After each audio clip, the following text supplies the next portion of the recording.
સુરતના પુણાગામ વિસ્તારમાં શિવનગરની ઘટના સામે આવી છે।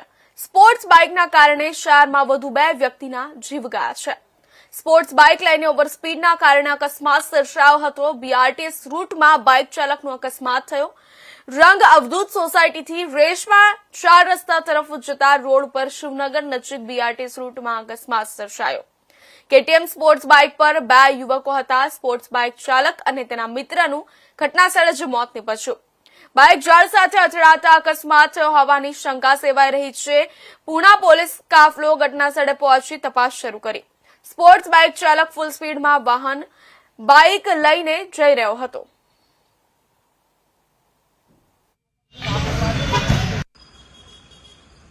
સર, કઈ જગ્યાએ શેનો અકસ્માત થયો છે અને કેટલો ગંભીર છે? સુરેશ, પૂણા પોલીસ સ્ટેશન વિસ્તારની અંદર તેના રોડ ઉપર રંગ અવધૂત 4 રસ્તાથી રેશમા 4 રસ્તાની વચ્ચે જે બીઆરટીએસ નો ડેડિકેટેડ જે રોડ છે, રોડ ઉપર આજે સવારે વહેલી લગભગ 8 થી 8:30 વચ્ચે એક કેટીએમ બાઇક ચાલકો બંને અહીંયા જે પસાર થતા હતા, તો તેઓ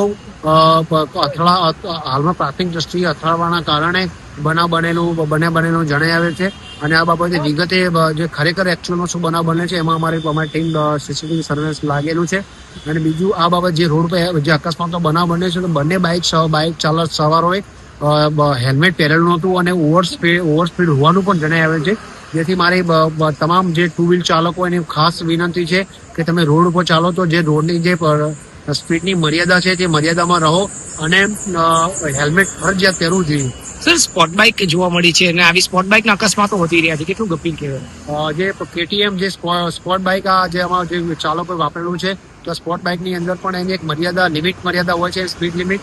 એ સ્પીડ લિમિટની અંદર જાય અને તો હેલ્મેટ પહેરે તો એની પોતાની પણ સેફટી છે અને આવો કોઈ બનાવ બનતા અટકી શકે।